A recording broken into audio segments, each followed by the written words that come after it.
Patriot Act, turning citizens into suspects since 2001. The Kate Daly Show starts now. The fire, by the way, is still burning in some parts of the Pentagon, and I took a look at the huge gaping hole that's in this sideway, but from my close-up inspection, there's no evidence of a plane having crashed anywhere near the Pentagon. The only site is the actual side of the building that's crashed in, and as I said, the only pieces left that you can see are small enough that you could pick up in your hand. There are no large tail sections, wing sections. Donald Trump is on the line. I mean, we know him as the man behind lots of real estate in Manhattan, and of course, Donald, I understand you were actually a witness to what happened this morning. Well, I have a window that looks directly at the World Trade Center, and I saw this huge explosion. I was with a group of people, and I really couldn't even believe it. And even, I think worse than that, for years I've looked right directly at the building. I'd see the Empire State Building in the foreground and the World Trade Center in the background, and now I'm looking at absolutely nothing. It's just gone, and it's just hard to believe. I mean, you look at Larry Silverstein, who's a terrific owner in New York and a very good friend of mine who I just called. I was very worried about him because I assumed maybe he was in the building. He took possession of the building 1 week ago. Circle around and actually come on to the opposite side of the building and smash into the Trade Center. It was great, to be honest with you. The plane wasn't no airline or anything. It was a twin-engine, big gray plane. Mark, were you close enough to be able to see any markings on the airplane? It definitely did not look like a commercial plane. I didn't see any windows on the sides. What police have to determine is whether that explosion was caused from the initial impact of the plane or whether it was something that was exploded on the ground. Generally speaking, for a building to collapse in on itself like that, it would seem to indicate, obviously this is just early speculation, but it would seem to indicate that there could have been an explosion, a bomb planted on the ground that would make the building collapse within itself. Welcome, Kate Daly Show. All right, boy, powerful clips, okay? Powerful clips. You heard about the plane. Those were gray planes. They didn't have the windows. They didn't have the markings. And those were from people on the ground. And then those interviews were tossed aside. And of course, news clippings where people were talking about the Pentagon. There was no plane there. So all kinds of really, really damning evidence, damning planes. And so today is the memorial of 9/11. Yep, there was a debate last night, the three-ring circus, and it was 3-1, obviously, and they're not even hiding that anymore. I feel like I should ask this question. Are we being punked? I feel like we're being punked as a nation. I'm serious. We have the strangest candidate in Kamala, in Hormala. I don't even have words anymore. You can't even imagine that this is the person that wants to represent our country. But I just wanted to say that Biden perfected the whole lying and not caring whether you could roll tape on that in the future, whether we actually had tape of him lying and him contradicting himself. She took that playbook. She is on steroids with that playbook. So many lies told last night. I don't even know where to begin. Never corrected, of course, just allowed to lie. And she also stole his website. So there you go. But the polls are coming in, which are kind of interesting. And if you're in for the win on this thing, people are saying, well, actually, people are being polled and undecided voters are going towards Trump. Very interesting, because the media wants you to think that Kamala won. It was a complete circus. I think there's way more behind it. I will talk about that tomorrow with Uncle Milty. And did everyone notice that the media kept insisting that there was probably only going to be one debate? That's strange. Why do they know and how do they know? Also, the media kept trying to assure Americans that migrants haven't killed any cats, just women and children. Love that. And of course, there are news reports and people in city council talking about said cat incidences, but whatever. We'll talk about all that tomorrow. My guest right now is Rebecca Roth. Rebecca Roth has been joining me for some time now. And when I first met Rebecca, her books blew my mind because she had a story that actually made sense about what happened on 9/11. Because as we know, in polls, and you know how I feel about polls, but in polls, half the country does not believe in the narrative. So that tells you a lot. Rebecca, welcome to the show. How are you? Thanks. I'm doing great. Thanks. Oh my gosh, so happy you're with me. So she spent her career as a flight attendant and was working for the airline at the time. And so she saw an awful lot of red flags. You need to talk about that because really that's where this begins. Okay. Let's see, where do I start? There were so many red flags from inside the airline industry. Where can I start? First, let me just say this. Aluminum airplanes are extremely fragile. Mm-hmm. So when I first, and I saw this live, I had just come in from Europe the night before, mm-hmm. and I saw this live on television that what looked like a plane flying into the South Tower, like everybody did, like a hot knife through butter, and then it just disappeared, and the engines kind of went poof. Yeah. And they play that over and over and over, still do today. You probably see it today if you have on mainstream media. Mm-hmm. And I thought, well, wait a minute now. How'd they do that? Well, that's some kind of trick photography. What's going on here? Right. And so that was really my first red flag, because in a real life situation, an aluminum airplane would crash and then fall on the outside of the building. Right. They're really fragile. And if you don't know that, just yesterday, a Delta Airbus 350 on its way to Tokyo, mm-hmm. leaving Atlanta's airport, hit their wingtip on the tail section of a smaller aircraft that I think was parked at a gate. I'm not positive where that little plane was. Right. And it totally tore the tail off. And that's all over the news. You can look it up. Yep. Just a Delta. We talked about it yesterday. Yes. Oh, okay. Yeah. So yes. So you see what happens. They are so fragile. So yearly we go through, whenever there's an incident, I'll say, this was politically incorrect at the time, but a crash or an incident involved, we have a yearly training where we have to recertify to be flight attendants with the FAA. And in that is hijack protocol, crashes. If there's a crash, the wheels don't come down, or mm-hmm. The wheels belly up landing, whatever. And we go through what the FAA does is and the companies, they debrief any crew that's been involved in an incident.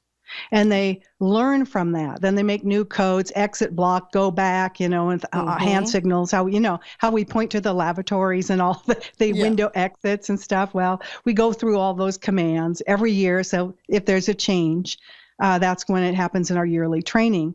One of the other things we did in that training, we do first aid and all kinds of stuff, but in the hijack protocol section, which I don't think had changed since D.B. Cooper, like 1970. Wow. I don't think it had changed even before that, but certainly in my 30-plus year career, it hadn't changed up until 9/11. It's changed now, but we had code words mm-hmm. To use to tell the pilots what's mm-hmm. happening in the cabin, because they don't know what's going on in the cabin. They're in the cockpit, they're locked in. Right.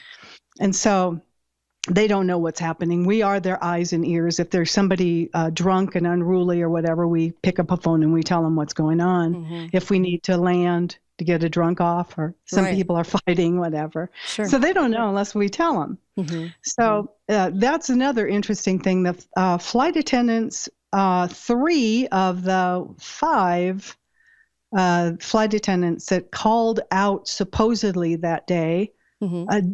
Broke protocol. They called their house, their parents, or their husband, mm-hmm. and that's a no-no. Right. They wouldn't have done that. Yeah. There's other things, like Betty Ong sat in her jump seat. Mm-hmm. That would be a no-no. Right. Because that's what you're told not to do. And we're told that every year. It was a step-by-step protocol.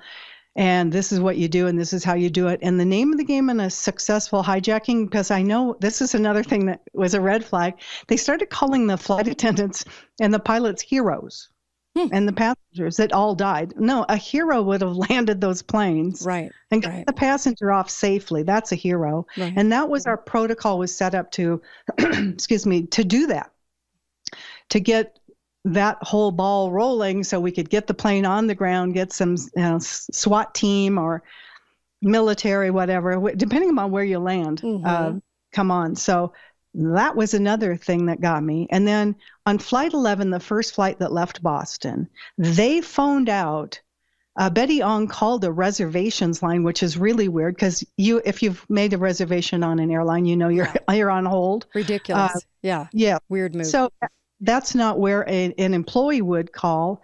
And when she called in, she never did the one thing that we would do as an employee for every airline. she would have said, my name is Betty Ong. My employee number is 123456. I'm on flight 11. We've been hijacked. That's what she would have said. But that's not what she said. Right. And so another thing that was really weird after I started looking into that, there are 3 different versions that I have of Betty Ong's 4.5-minute phone call that was tape recorded. Different I'm not sure how that happened. But she said some very interesting things on the first one that they've removed. And then they've just changed things. Like she always referred to the hijacker as a he. Not only that, she was sitting in her jump seat, which again, you're told to sit down, not draw attention to yourself, take your name tag, your wings off, cover up with somebody else's coat, a blanket, whatever, and act like you're asleep. And so that leaves the hijacker or hijackers in this case. And now supposedly the official story, there were 5 on her airplane and she didn't know what was happening. If there's a hijacker on the plane, they're in your aisle, giving your fellow crew members some, real guff. Right. Being actively violent, making threats. So there's this, I don't know, we might be being hijacked. No, Yeah. Because you're supposed to be in the aisle and they're in your aisle and you're not. Right. So, Good point. Plus it happened so early. And I think another thing that people don't understand, we literally are sitting in a brace position. If you don't know this, you're going to find out now. Okay. We sit in our jump seat. I can't remember when this started, but it wasn't when I first started flying. So in the early 70s. But since then, because I don't know, somebody probably got broken arms in an incident. So we sit on our hands with our hands underneath our top of our thighs, with our palms up. And that's our brace position in our jump seat. And we sit that way for the first 5 or 6 minutes of flight until we get into you guys will hear as a passenger, there's a little green light thing that happens that lets us know we're at the 10,000 foot level and we're still climbing. Right. We aren't getting out of our jump seats till about 12 minutes after departure. So since the first phone call came 18 minutes after departure, and at that time we were led to believe 2 pilots, 2 flight attendants had been stabbed, maybe killed. Right. 2 hijackers had taken over the cockpit on climb out. Impossible. Impossible. We're going to stop right there. We're going to go to break really fast. Methodical Illusion and the 5 subsequent books after that. Rebecca Roth is with me talking 9/11. Be right back on The Kate Daly Show.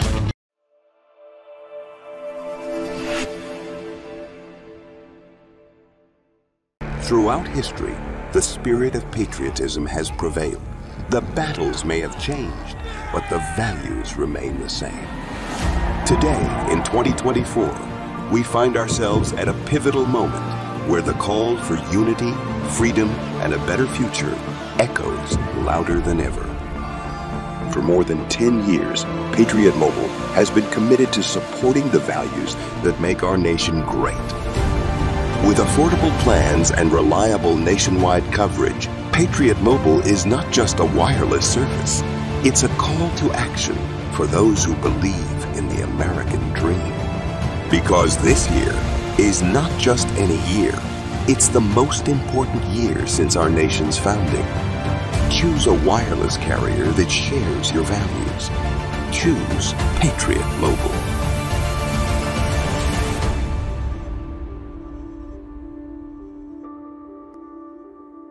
Sounds rolling, all 3 cameras, we're good. Is there any regrets that you have in life? I should sit here and say, yeah, I got a lot of regrets.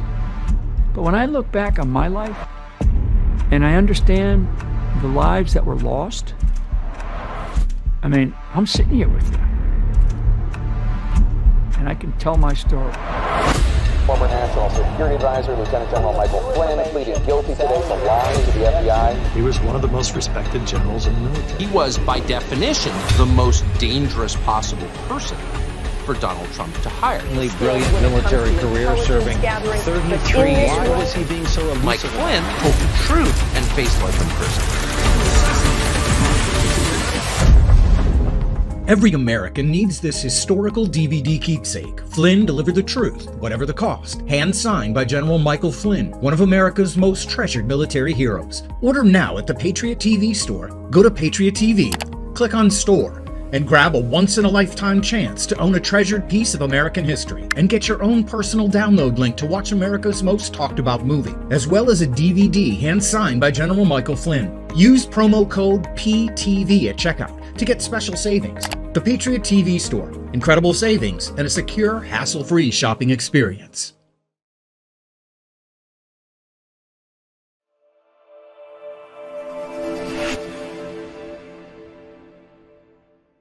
This is the Kate Daly Show. Welcome back. You're listening to the Kate Daly Show. The reason I'm doing this show today on 9/11 with the great Rebecca Roth, because Rebecca Roth really looked into the facts and wanted to know the truth about what happened because of her career as a flight attendant. She was picking up on all these red flags. And the reason that we do this kind of show where we get right to the truth, where we're talking about the facts and the truth, and for those that would even dare to say you're not respecting the dead if you do that, the only way you can respect the dead is to get to the truth. And the families still want that truth. So remember that the families are requesting and requesting and requesting investigations to this day. Don't forget that, because they know they were lied to and they want the truth. And I think that the way to honor them is to get to the truths so that we can take that with us and understand what our government's doing to us today. Rebecca, you're back with me and talk about, so the books, by the way, Methodical Illusion, then it goes to Methodical Deception, Methodical Conclusion, Methodical Exposure, and then, of course, Methodical Agenda. Love these books. You're going to love these books. They can get where should they get these books, Rebecca?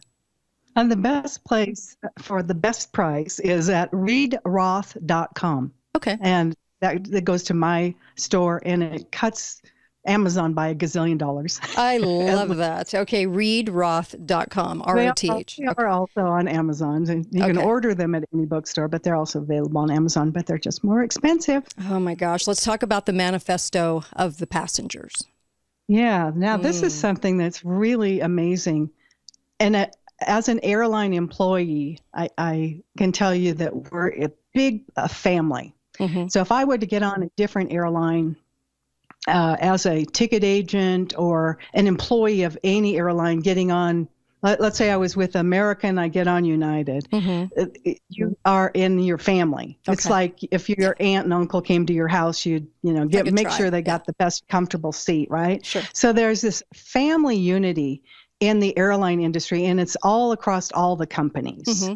And so when there's an incident, especially if you're involved with the airline that's involved, like you're the ticket agent and you just push an airplane back, and next thing you know, you find out that the FBI's in the terminal already, before you even know for sure it's the plane you just pushed, like 45 minutes later, and they're hunting down people that might have printed off the passenger manifest. Yes, they were.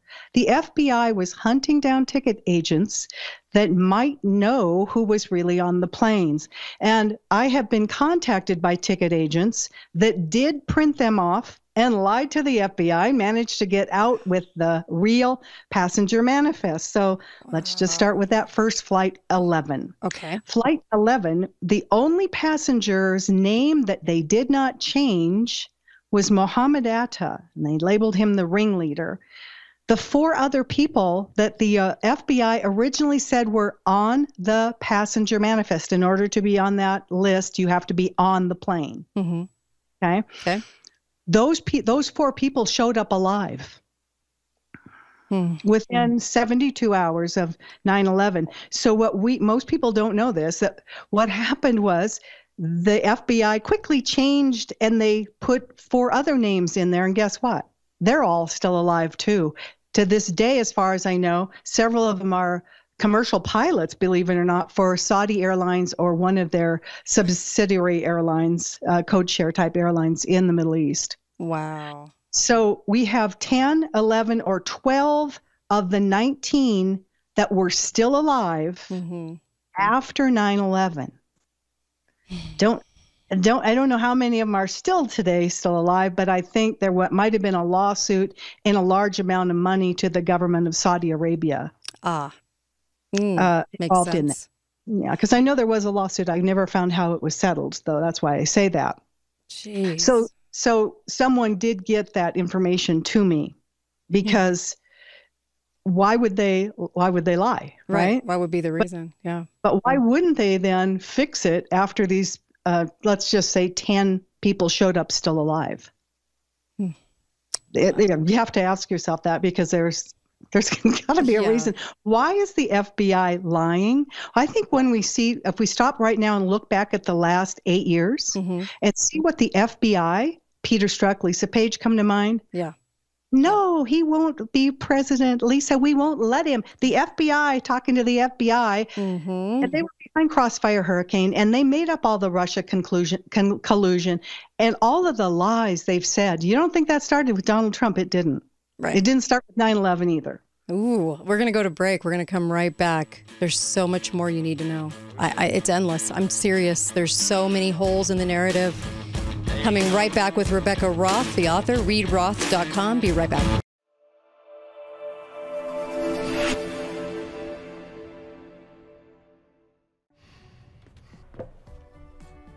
Looks like you've been sleeping well. Megan, he's back. The MyPillow guy. And you're looking good. Still feeling good. Well, just when you thought it couldn't get any better, we've got the best pillow ever, MyPillow 2.0.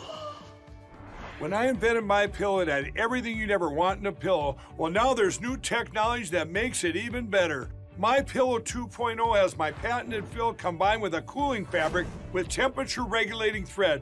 MyPillow 2.0 is truly the next generation of MyPillow.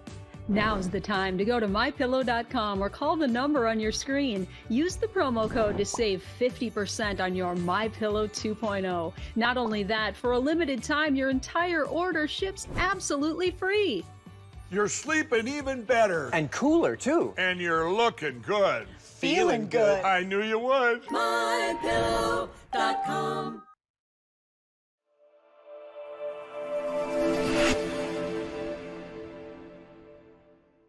I have Rebecca Roth with me. Rebecca Roth has joined me each year to talk about 9/11, because I feel like we owe it to those that passed away, innocent people that passed away, and to get down to the truth. And we all know that there were so many holes in this story.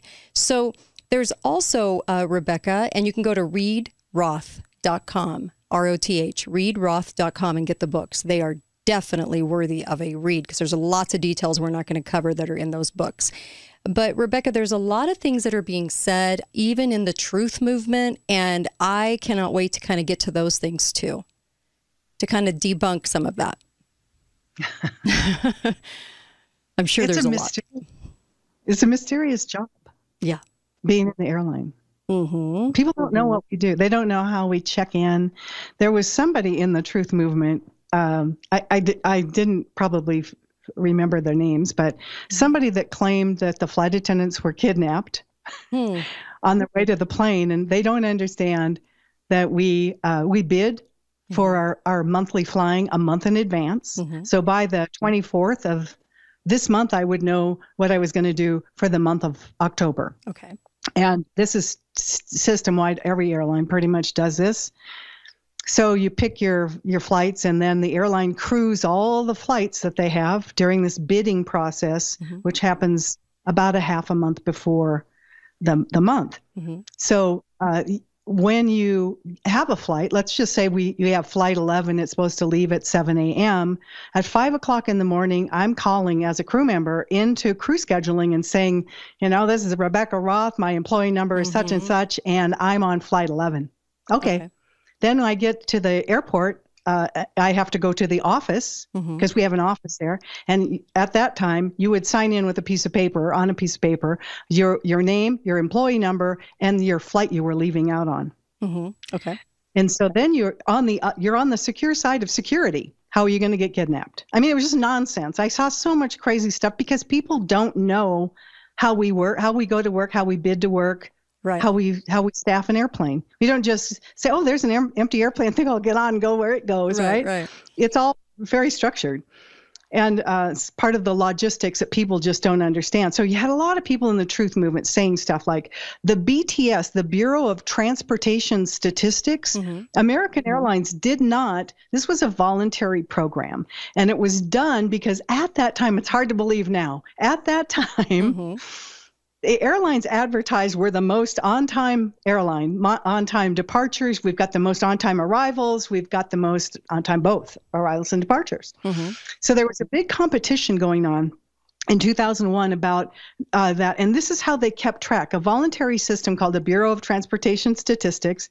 And American Airlines didn't put Flight 77 and Flight 11 down in there because it didn't go to where it was supposed to. And they wouldn't, I'm pretty sure they've retired those flight numbers because how would you feel if you got on a plane in Boston and it said Flight 11 on September 11th? No, you're today. Right. You're right. Yeah, to LA, right? It would just creep you. And so they do, airlines do stuff like that. If there's an incident, that's going to go down as Flight 11. You can just Google search Flight 11 and it's the one that shows up, that one on 9/11. So there was a lot of misconception with the truth movement. And then let me just say this, there are people involved in not just the truth movement and alternative media that are, I call it captured. Yes. They're working for, Trump uses the term deep state. Yeah. So if you understand the FBI, the CIA, this group, and they have an agenda, and it isn't good for America. Let me just say that. If we don't, I'm not necessarily a huge Trump fan, but if we don't put him in the White House, we've lost our country completely. That's why I say I can't put my nonfiction book out unless he wins or I've got one foot in the grave and I'm on my way out. Because they're going to kill me anyway. Because this truth can't come out for them. And it exposes that deep state. Wow. And it's a complicated deep state. They have captured alternative media. Yes. They captured the major truth movement. And I know this from someone who sat on the board. I created a personality for him and put him in the novels, who sat on the board of the largest money maker for the 9/11 truth movement. They haven't gotten anywhere close to the truth, but I hear one of them that leads it would like to have me dead. Wow. So wow. They don't want to know the truth. They don't want to know the truth because they're making money off of it. Right. If you think about it, they can tell you that it was an inside job. They can tell you that a building didn't fall down the way it should have, but they don't have any interest in the real truth at all. And they've been captured. So they're not the only one. A lot of alternative media, and I have learned this the hard way. Yeah, me too. Because I was hunted down. I've had people do weird stuff. Right. It's just been weird. By people in the, quote, alternative media. And for instance, I don't know if you still work with Alex Jones, but Alex Jones is afraid to have me on. Yeah. What does that tell you about Alex Jones? I wrote novels. I did a lot of research into him, and I have 30 plus years of airline experience. But what does that tell you about him? He's not interested in the truth, obviously, or he's afraid of it. So that's the case with a lot of alternative media. And so I think there's a lot of that kind of trolling out there that people need to be aware of. There's a lot of people that are just making money. Send me $20 and I'll send you this book. Right. 23 years later, they're not any closer to the truth than they were on September 13th. It's so true. That is so true. Now, you've got a lot of pilots, a lot of engineers, a lot of people, a lot of whistleblowers that come to you with their information. That's really, I want people to know that. The pilots that want the truth are also, there's many in that movement. I wouldn't say the whole movement's completely truthful, but there's many in that movement that would agree with the facts that you have found, with some of the things you have found, and putting that forth sort of in a story about what actually happened that day. Would you agree that the pilots are more or less agreeing with your story? Well, I wanted to save this story for the last, but how much time do we have? Like a minute and a half, but we can come back. Yeah. Well, we'll tell this story when we come back. Okay. But so let me I'll leave a dangler here for us. Okay. Some of the people that were involved, one way or the other, have been found still alive, including Mohammed Atta. Yeah. He eventually, I believe, died in 2008. So some of the crew members actually have been found alive. Jeez. And I'll kind of let you go on that. Yeah, it's so not did just 10, 11, or 12 of the hijackers show up still alive after 9/11. Mm-hmm. How did they live through that, right? Right. Well, they never boarded. They were not on the real passenger manifest, showed no Arab names. Let me say that one more time. The real passenger manifest, not either one of the fake FBI ones because they lied to you, showed no Arab names. So that means there were no Arab hijackers on board, which explains Betty Young's confusion. I don't know. We might be being hijacked. Right. I just don't know. Oh, geez. Okay, we're going to come back. I know a lot of people want to ask you questions in the last hour too. And also on this very special edition of this 9/11 memorial show, also, there's just so many things to understand. What happened to the planes? What happened to the passengers? Truly and really, what went on? And your story is the one that makes sense. And when people were coming to you with the facts and telling you things and whistleblowing to you, I'll tell you what, it makes a lot more sense than the narrative ever did. Be right back. More with Rebecca Roth. Be right back on KateDalleyRadio.com.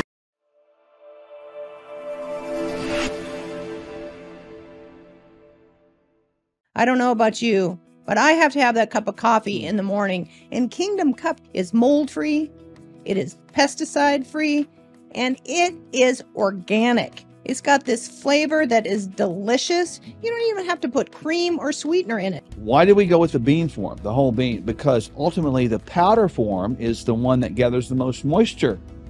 And that means the more potential mold development. This is actually organic, mold-free, certified. That's important because ultimately people drink coffee. It's cultural. And so we tried to meet the culture where it is and create a healthy alternative. Make the healthy choice for you and your family. Try mold-free, pesticide-free, and it's organic. Delicious Kingdom Cup coffee. And it's available now at the Patriot TV store. Go to patriot.tv and click on store. You'll find Kingdom Cup coffee in the health and wellness section. Order Kingdom Cup coffee at the Patriot TV store now.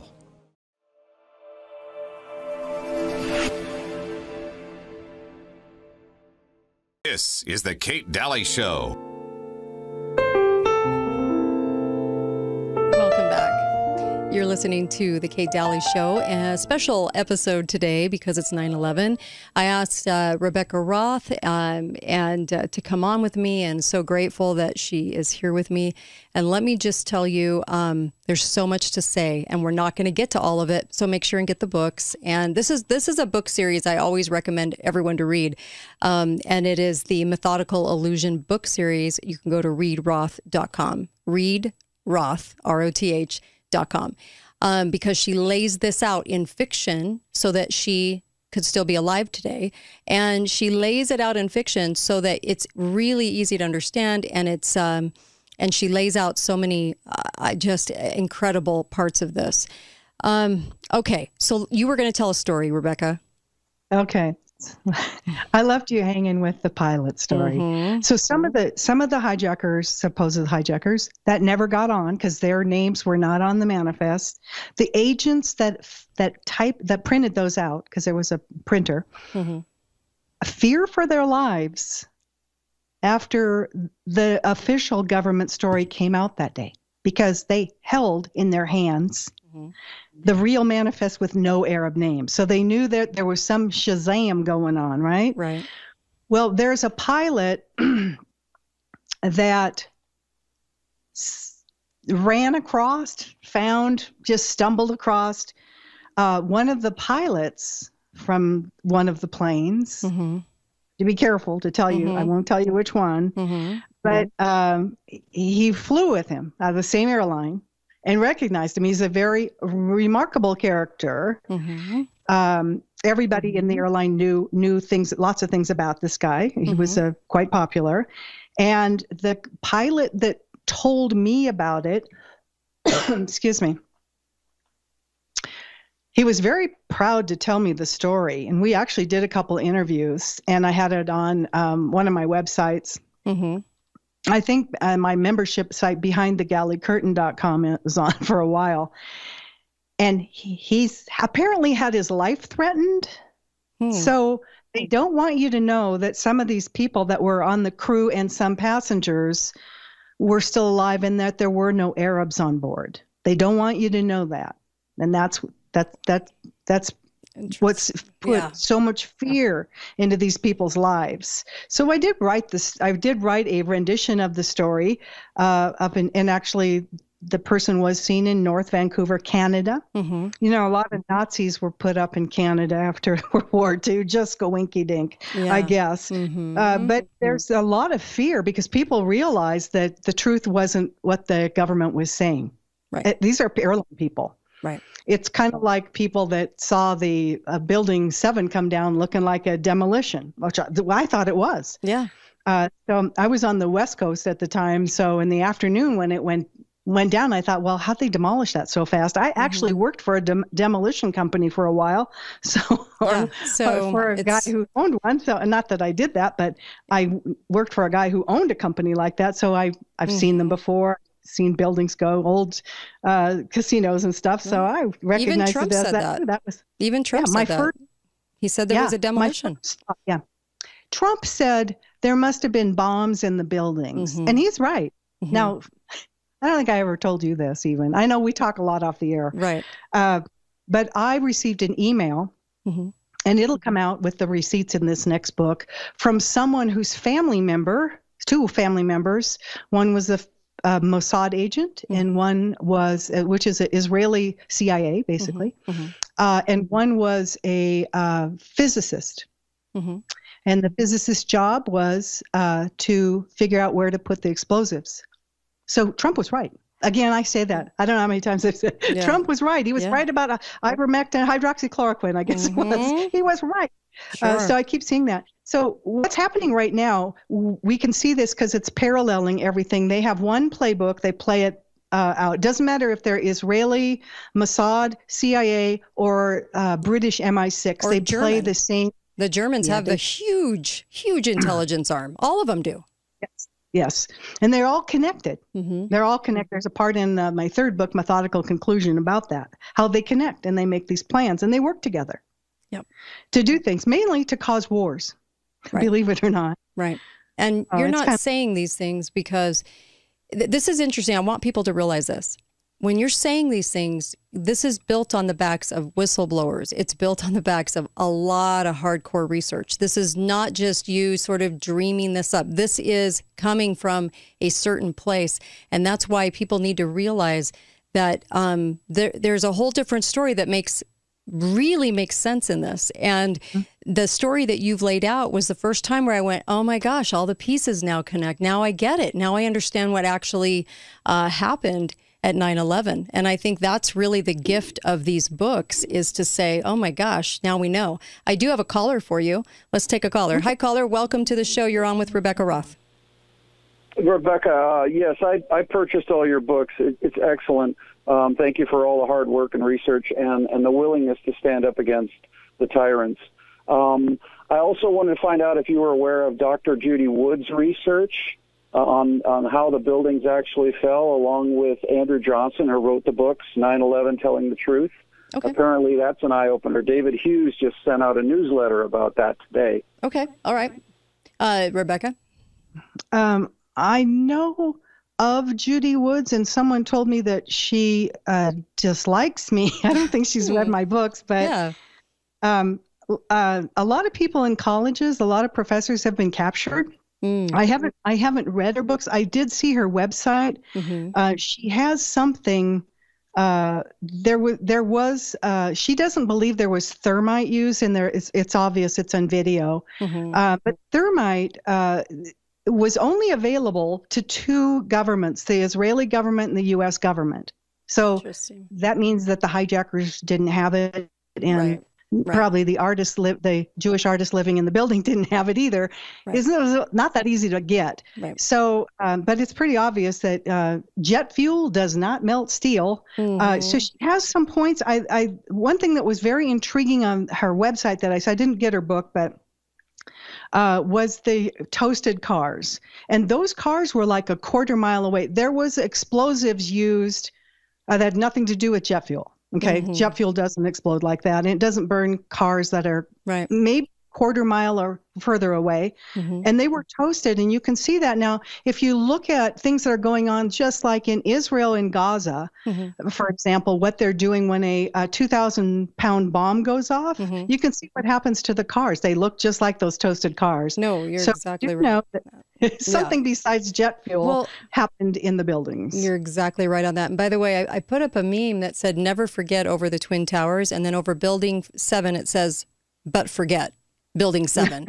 And that is the truth. They want you to forget Building 7. There is a newsreel also of it going down later on in the afternoon, like 5 o'clock or something, went down. But the newsreel was saying that it was down and the building was behind the news anchor. So many scripted elements came out. We're also going to talk about the passengers when we come back.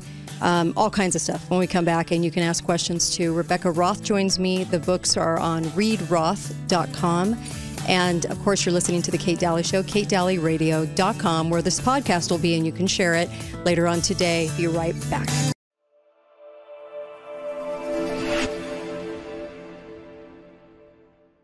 Looking to give your wardrobe an upgrade? Well, look no further. Here at God Country & Kin, we've got you covered from head to toe, from shoulder to shoulder, and everything in between. Introducing our brand new Patriotic Collection, designed to display your patriotic spirit with a stylish look that's sure to turn heads. And the best part is, you don't have to break the bank to be your best you. Why wait? Visit us online or in-store today and elevate your style with God Country & Kin. God Country & Kin, where patriotism meets style. Shop now. Visit the Patriot TV store and look for the God Country Kin banner to find the perfect outfit, shirt, accessory, or maybe a great hat. You can totally see yourself rocking this hat. I know you can. And check out all the great stuff we've got to show your patriotism at patriot.tv.store. Click that link above that says store and join me there at the Patriot TV store.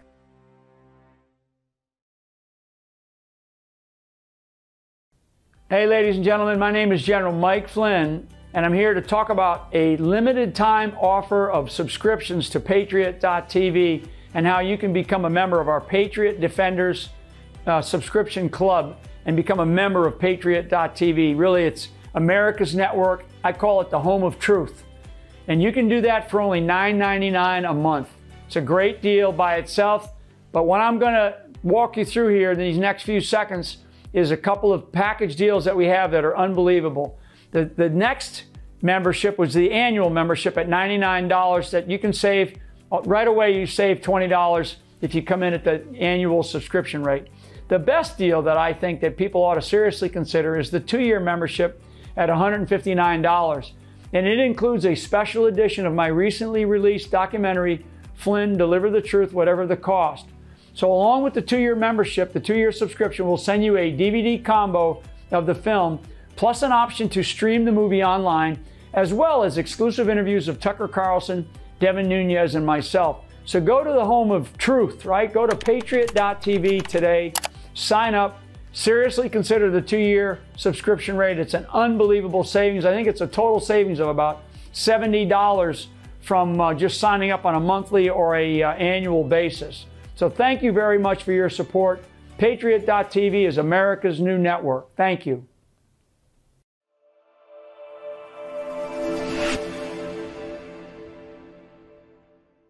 The Kate Daly Show starts now. The fire, by the way, is still burning in some parts of the Pentagon, and I took a look at the huge gaping hole that's in this sideway, but from my close-up inspection, there's no evidence of a plane having crashed anywhere near the Pentagon. The only site is the actual side of the building that's crashed in, and as I said, the only pieces left that you can see are small enough that you could pick up in your hand. There are no large tail sections, wing sections.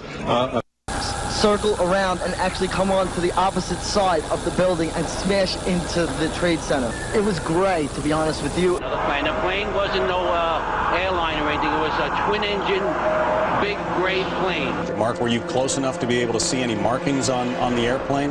It definitely did not look like a commercial plane. I didn't see any windows on the sides. What police have to determine is whether that explosion was caused from the initial impact of the plane or whether it was something that was exploded on the ground.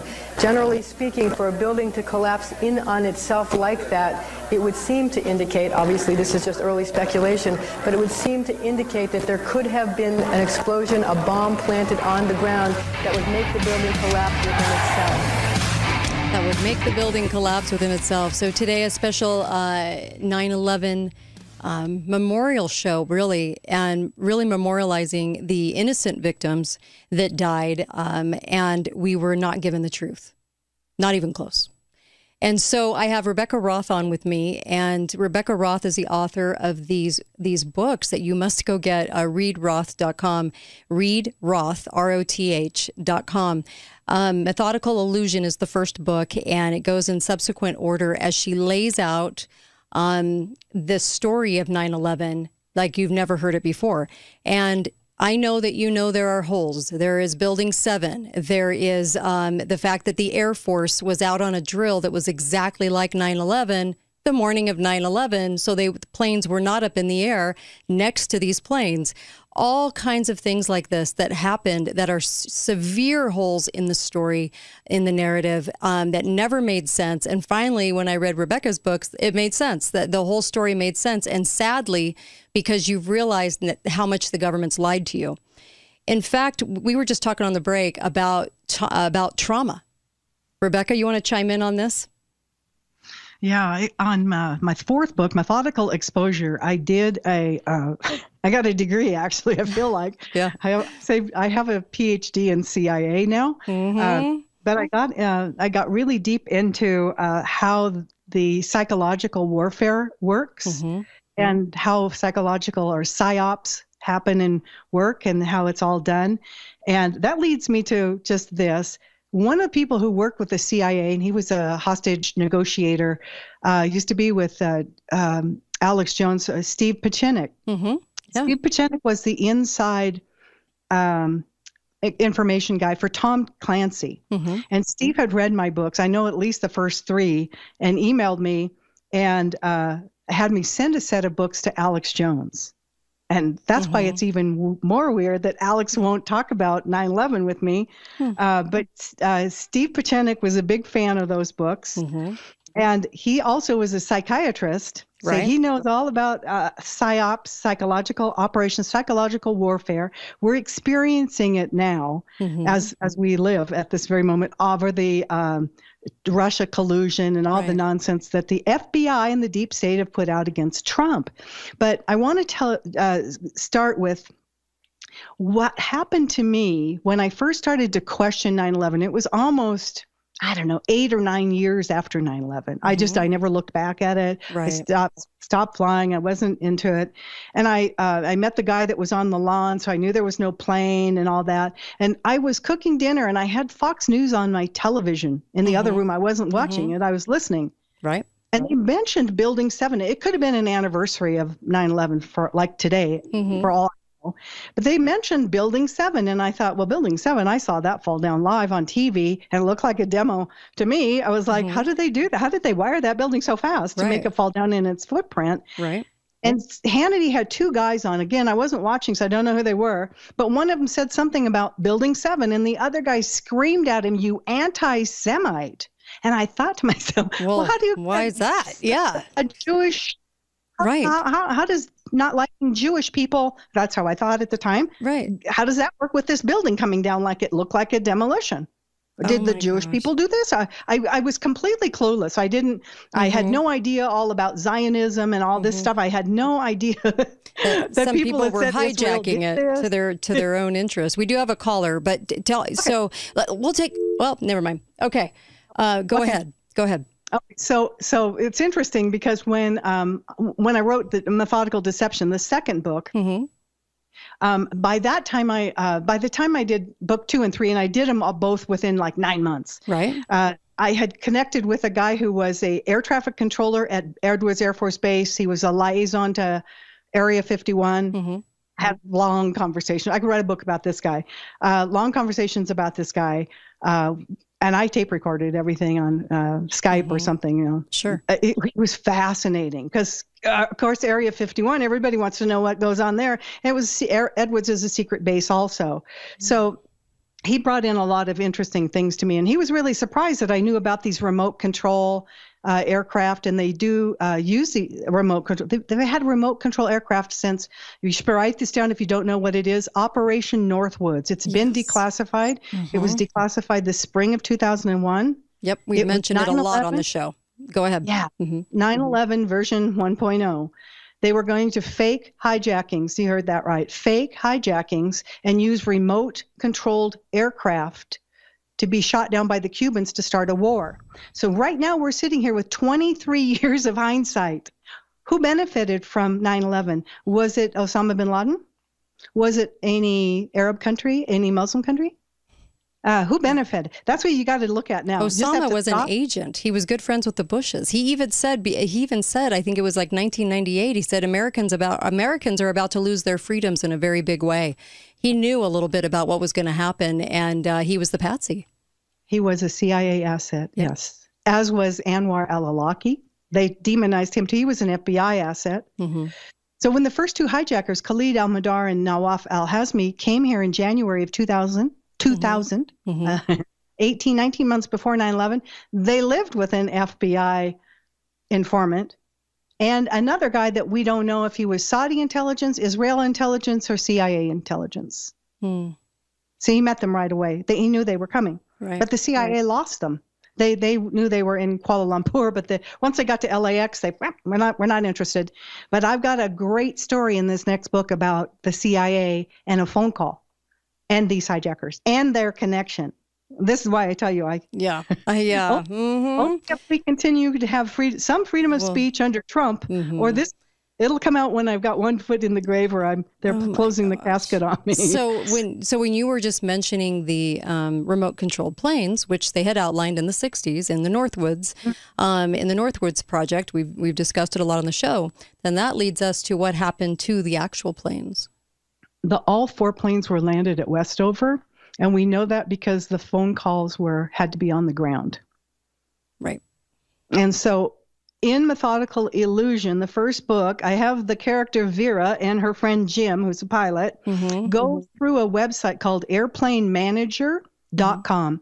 And there's a calculator there. You might have to scroll way down to the bottom to find a flight calculator. And you too can go do this from airport code like Newark, EWR, to CEF, which is as Westover. And then you can choose the kind of airplane. These would be considered heavies.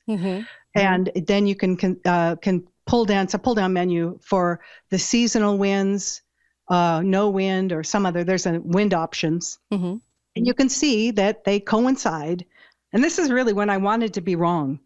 When I found out that in order to make a phone call, especially on a cell phone, they had to be on the ground. And again, the pepper spray, she said, well, we can't breathe up front. Well, if you spray pepper spray in an airplane that's pressurized, everybody, including the pilots, get it. Right.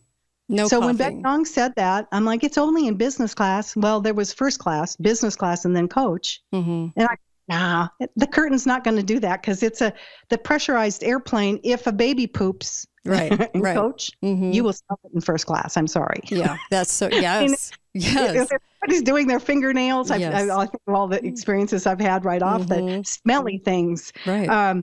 It goes through the whole cabin, but certainly an irritant like that. And the people that said there was mace or pepper spray and irritant, they never coughed or had any complaint about it. Now, a couple of years ago, a flight leaving Oakland, California went to Hawaii, and they accidentally sprayed their pepper spray or mace or whatever, bear spray or whatever, in their overhead bin, and their suitcase went off. And most of the crew members ended up in the hospital, and a lot of the passengers did too. So that tells you what would happen if really mace was sprayed really in a cabin that was pressurized. And you would have heard the coughing. You would have heard the reaction, but there was no such reaction. So it must have been reading from a script, maybe thinking that they were in a drill, maybe thinking that the circumstances were different than what they thought. Oh, yeah. They may not even have been on the plane. They certainly were on the ground. Mm-hmm. They had plenty of time to grab a couple people. Only 2 people from the first 3 flights made phone calls. The 2 flight attendants on 11, 2 passengers on flight 175, and then 1 passenger and 1 flight attendant on 77. And then when flight 93 happened, because it took a 42-minute delay, it maybe was supposed to hit building 7, but they were up in the air for so long. It's ridiculous, really. The first phone call happened a minute before the hijacking happened.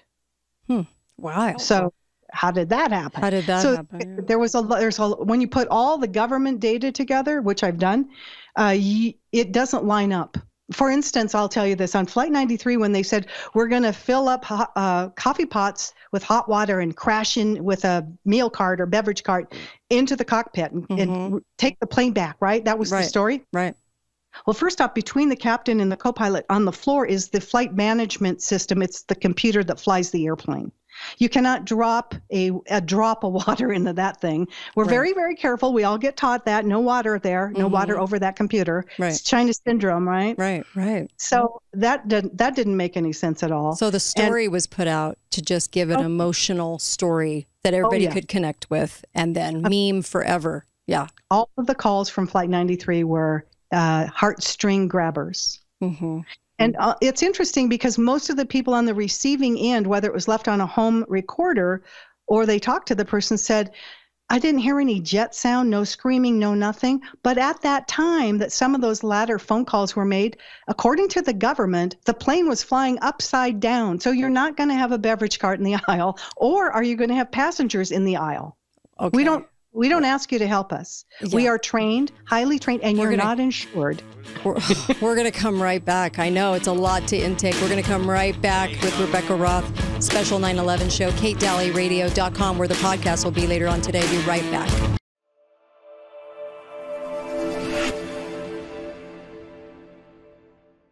Hi, I hope you're enjoying Patriot.tv. I'm Kira, and I am so excited to tell you about our new store.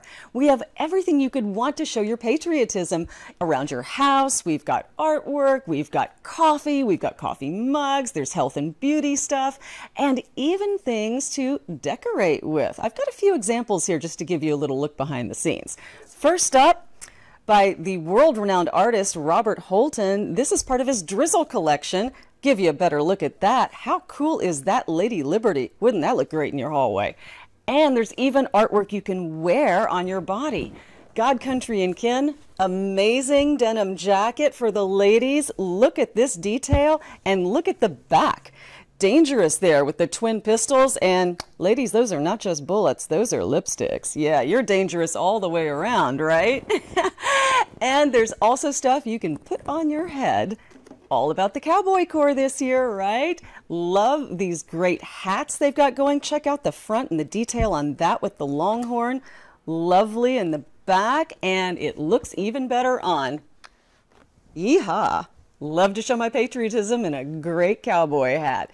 Check us out at the Patriot.tv store today. Join me there. So if you've got an itch to do a little shopping and show your patriotic spirit, click that link above that says store and join me there at the Patriot TV store. When I started MyPillow, it was just a problem solution, one product company. Well, since then, with the help of my dedicated employees, we now have hundreds of products, some you might not even know about. To get the word out, we're having a $25 extravaganza. 2-pack multi-use MyPillows, $25. MyPillow sandals, $25. And for the first time ever, our 6-pack towel sets, you guessed it, just $25. Our brand new 4-pack dish towels, $25. And I've never done this before. Premium MyPillows with all new Giza fabric, any size, any loft level, even king size for only $25. And there's so much more. So go to MyPillow.com or call the number on your screen. Use your promo code for our $25 extravaganza. Order $75 and over. Your entire order ships absolutely free.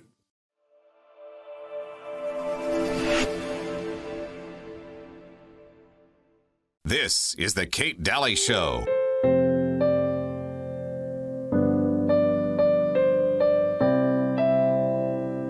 Welcome back. You're listening to the Kate Daly Show. Happy about that. And I've got, it's a 9/11 show today, a special show today. And of course, my guest is Rebecca Roth.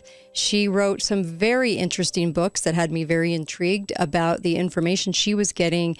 She is a former airline flight attendant, and she noticed all these red flags, if you're just joining us, and started in on the research when she noticed that the people, the perpetrators that we said did this thing, were still alive over in Saudi Arabia. So she started doing a lot of research. Building 7 caught her eye. Why did it just collapse? Plane didn't go into that, but it just collapsed. And so there's so many things about this story. There's a story about these medevacs. Do you want to talk about this and also the passengers? Sure. This is one of the questions that almost everybody wants to know. Since I wasn't there, I can't tell you 100%, but I have read enough books to know possibly how they did this. But at Westover Air Force Base, which had been evacuated before that morning, right? I know that from people who were based there. Mm-hmm. Completely evacuated. Go ahead.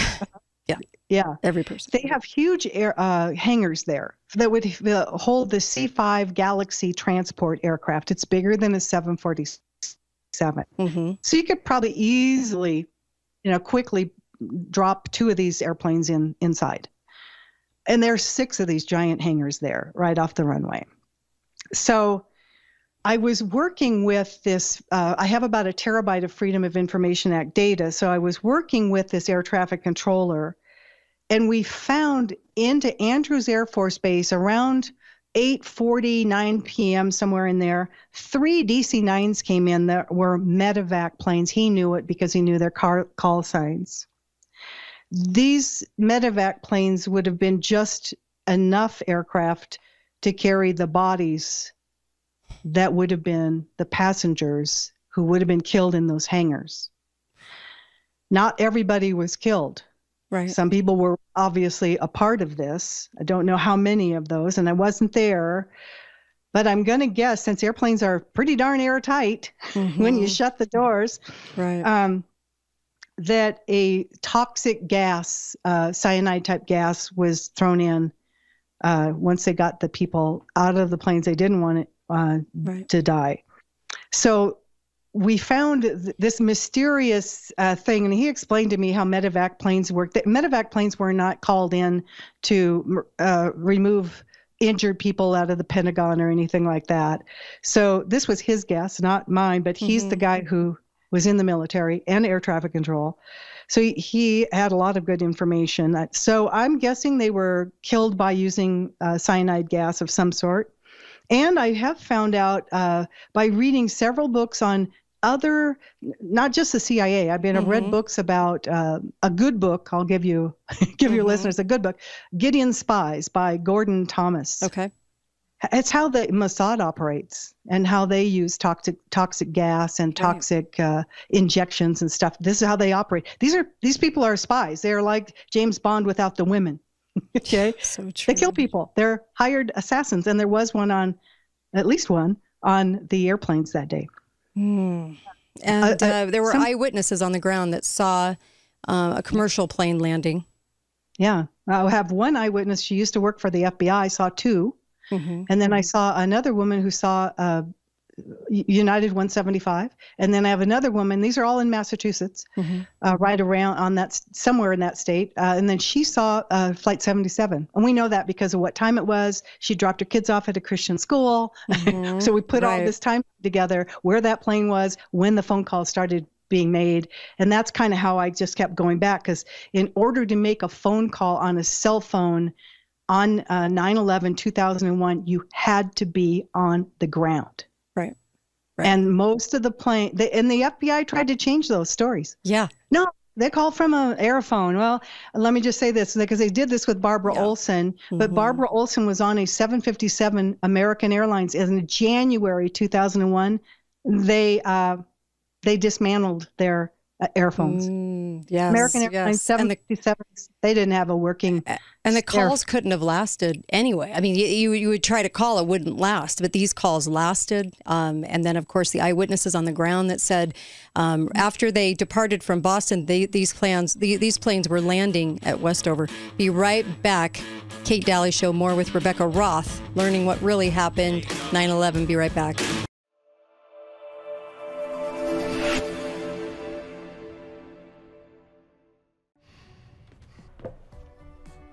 Looks like you've been sleeping well. Megan, he's back. The My Pillow guy. And you're looking good. Still feeling good. Well, just when you thought it couldn't get any better, we've got the best pillow ever, My Pillow 2.0. When I invented My Pillow, it had everything you'd ever want in a pillow. Well, now there's new technology that makes it even better. My Pillow 2.0 has my patented fill combined with a cooling fabric with temperature regulating thread. My Pillow 2.0 is truly the next generation of My Pillow.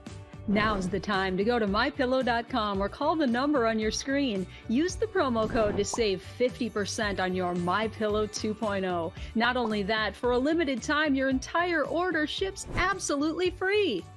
You're sleeping even better. And cooler, too. And you're looking good. Feeling good. I knew you would. mypillow.com.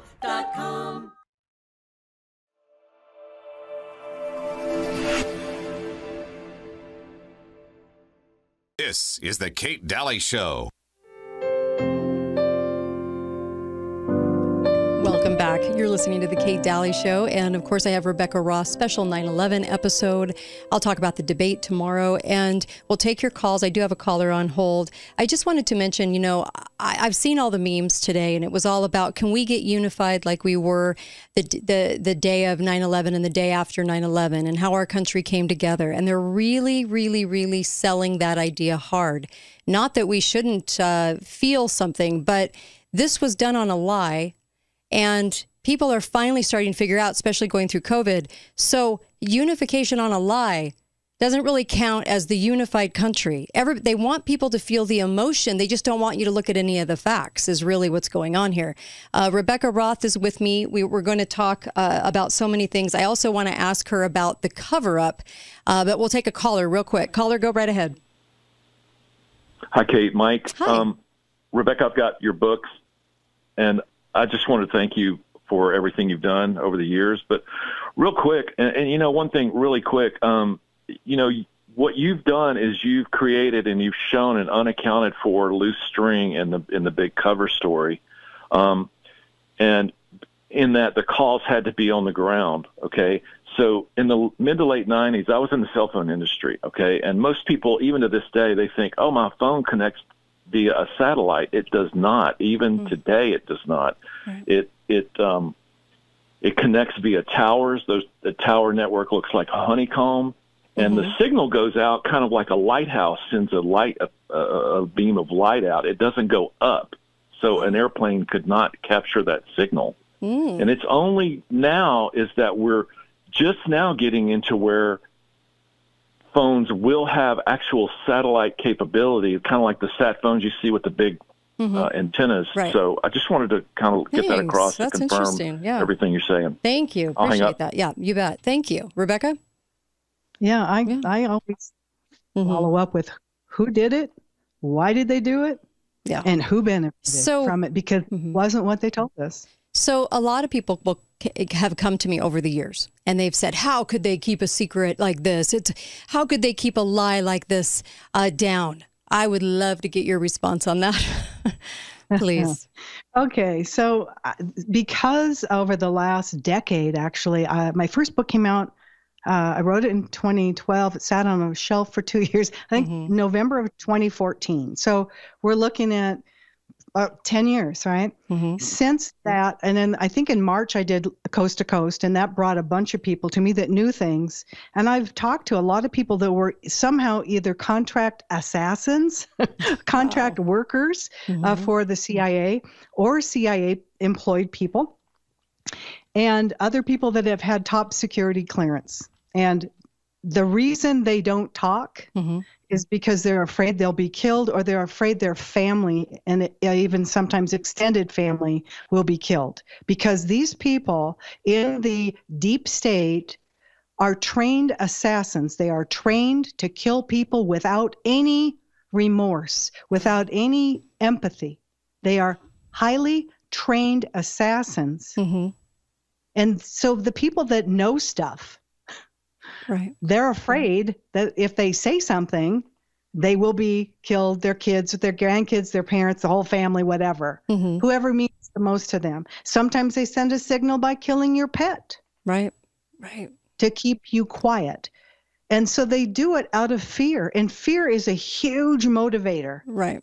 Huge motivator. I mean, it's like the pilot that came and told me the story about finding this captain up in Vancouver. I mean, he was all brave until somebody threatened his life. Exactly. And then he came to me and said, listen, you got to get rid of those things. Burn them. The interviews I did with him, I don't know, 4 or 5 of them. And you're like, no, you got to, no, don't ever mention my name. Jeez, we have a caller on hold, and it never ceases to amaze me too how much has leaked out, how much information, how many holes there are, and also how many pilots, engineers, so many people have lost their careers over speaking out. It's not like they've all kept quiet either, and the ones that have, there have been a lot of people murdered that have tried to speak out too.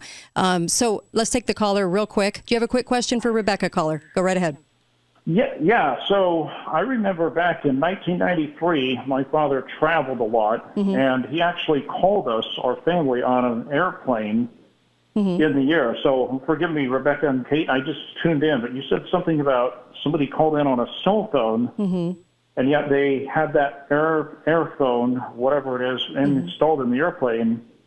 And then you said they couldn't use them. Well, my dad called us right in the middle of the air in '93 on an airplane phone. So just Rebecca's going to answer that for you. There we go. I'll just explain that. At a period of time, and I actually have an old AirCal schedule book. Remember, we used to have them in paper schedule book, and it has the advertisement for the using of the Air phone, onboard phone. It was a pretty short-lived experience because, one, they didn't work very well. They were extremely expensive. And the reason I have that one is because I figured out one time Betty Ong's phone call would have cost her over $40. You had to activate them with the credit card. So they've never shown us a credit card bill from Betty Ong about that phone call she made from the airphone they said she used. But yes, they were short-lived because they were ineffective. Oftentimes you could use one in first class and maybe one in coach, but usually you could only use one at a time, even though they were in every seat back. The seat, like the tray table, there was like one for every row. So yeah, there was a period of time, but by 2001, American Airlines had removed all of their airphones from their 757, which Barbara Olson was on. So yeah, there was a period of time where we had them. They weren't very good.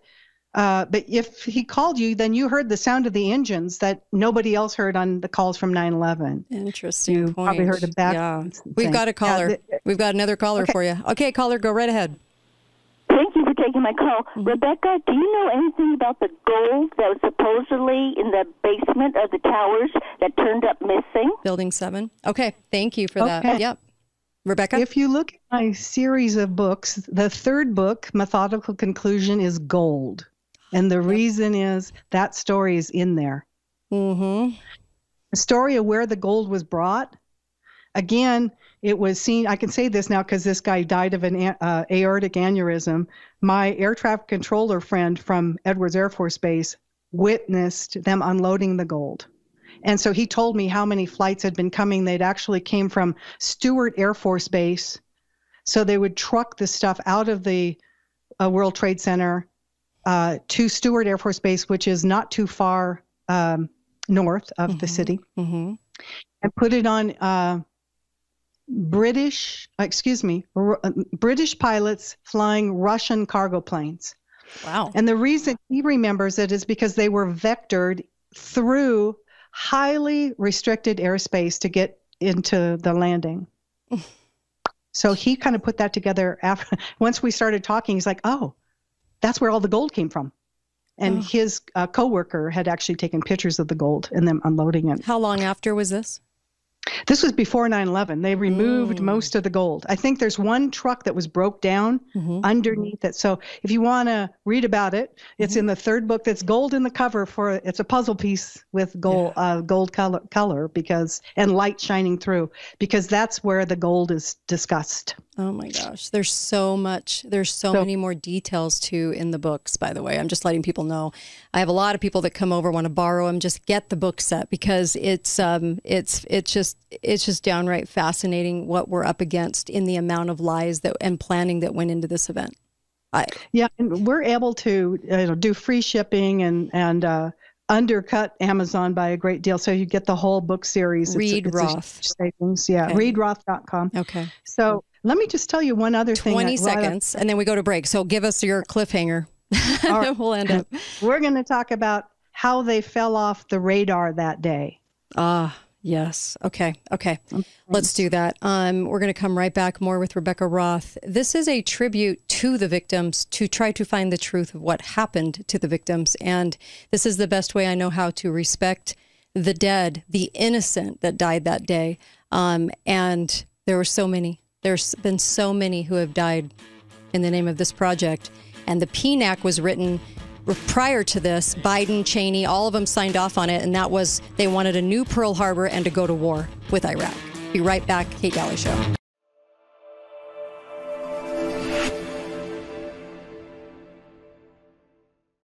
Former National Security Advisor Lieutenant General Michael Flynn pleaded guilty today to lying to the FBI. He was one of the most respected generals in the military. Every American needs this historical DVD keepsake. Flynn delivered the truth, whatever the cost. Hand signed by General Michael Flynn. Order now at the Patriot TV store. Use promo code PTV at checkout to get special savings. The Patriot TV store, a secure, hassle-free shopping experience. Throughout history, the spirit of patriotism has prevailed. The battles may have changed, but the values remain the same. Today, in 2024, we find ourselves at a pivotal moment where the call for unity, freedom, and a better future echoes louder than ever. For more than 10 years, Patriot Mobile has been committed to supporting the values that make our nation great. With affordable plans and reliable nationwide coverage, Patriot Mobile is not just a wireless service. It's a call to action for those who believe in the American dream. Because this year is not just any year, it's the most important year since our nation's founding. Choose a wireless carrier that shares your values. Choose Patriot Mobile.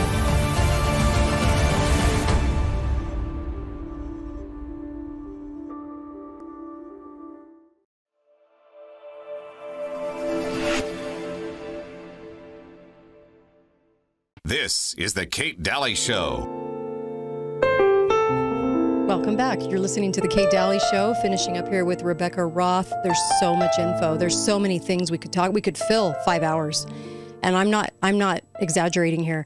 One of the things that Rebecca revealed in a previous show that we did was that there were a lot of Raytheon employees on one of the planes, and that's a really interesting thing to keep in the back of your mind.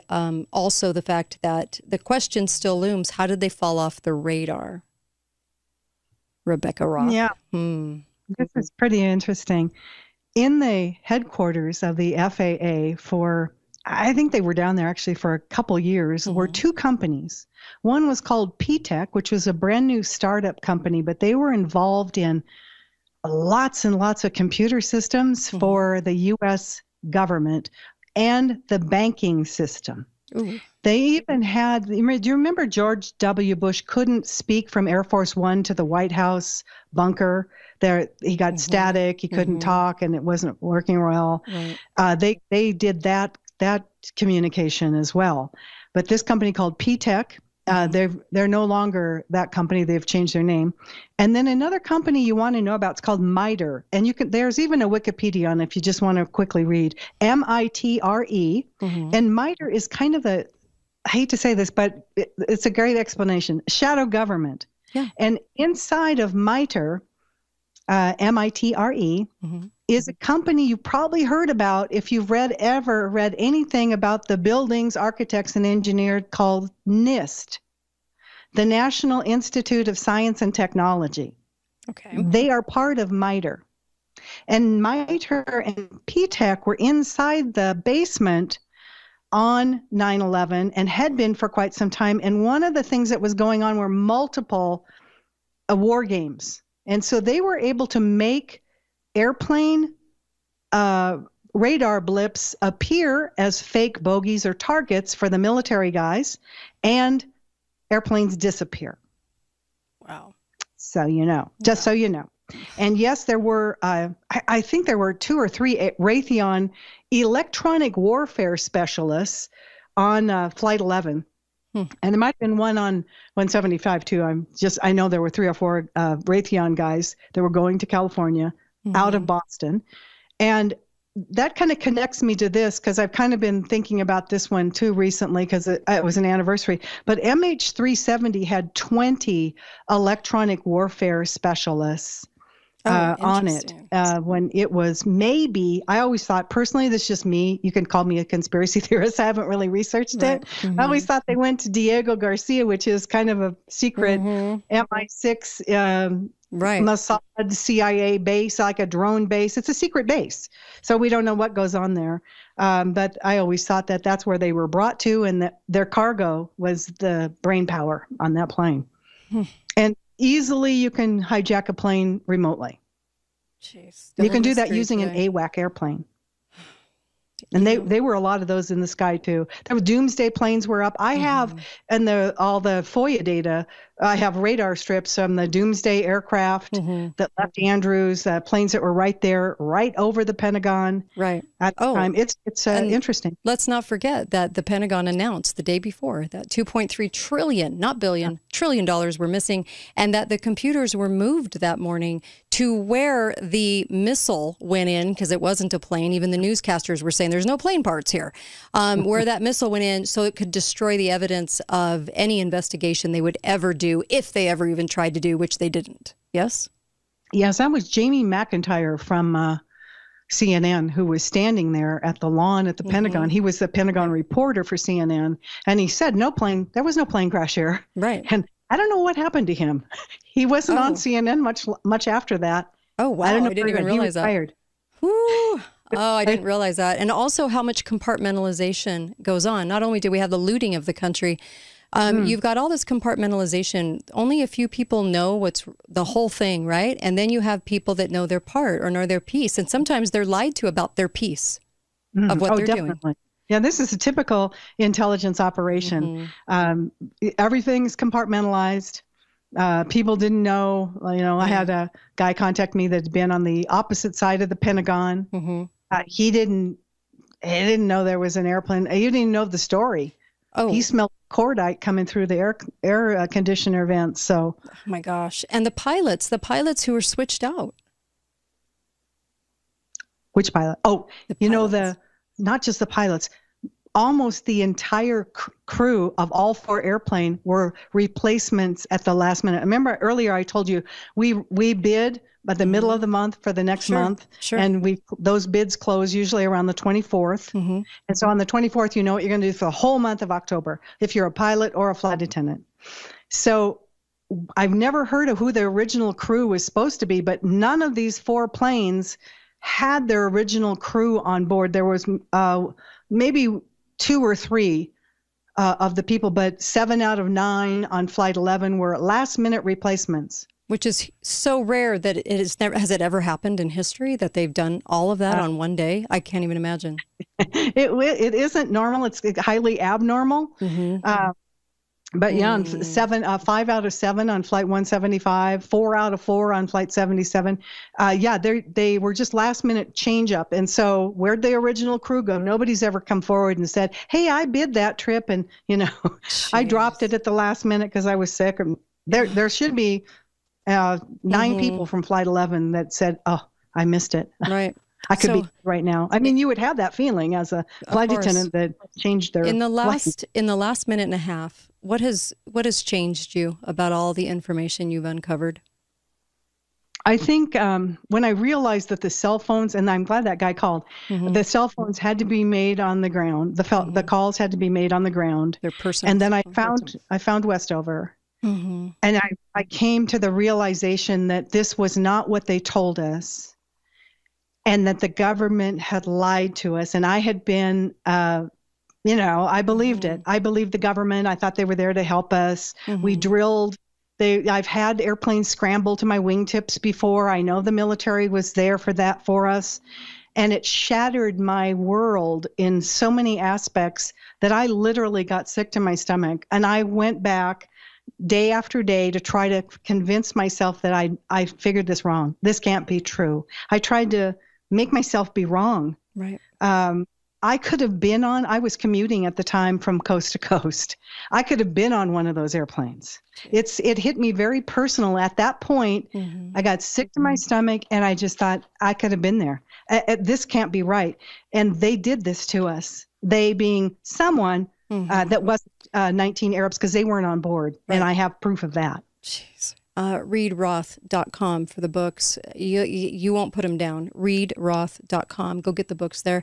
And also, I think the more we realize what government has done to us and how they've abused us and how they used us on that day, our emotion and our love for each other, how they used us, should make every American so angry at the evil going on that anything they tell us to do, monkeypox or whatever they think is going to be coming up, people will be able to say, I'm not listening to them. I'm done with them. And that's what we need in this country, is a majority of people like that. Rebecca Roth, thank you so much. Always a pleasure to have you join me. Thank you.